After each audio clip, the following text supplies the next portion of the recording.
Alright, this may look like a big mess of wires and relays, but this is acting as a turn signal, I guess you could say relay, for a bunch of different colored lights. This is acting, it's going to be a turn signal on my car. This is acting as my left turn signal. This is acting as my right turn signal.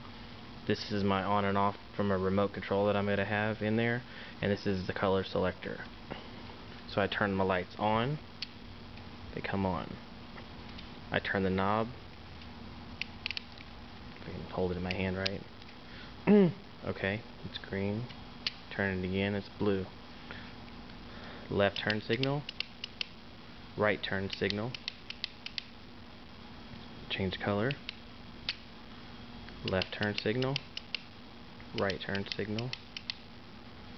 Turn it to green, to red. The lights are off by default.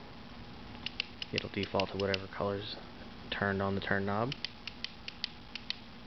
Skip over to green. If I can hold it in my hand.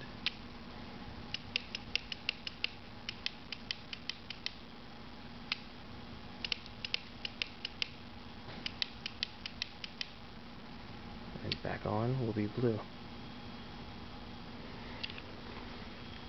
That's a lot of wires.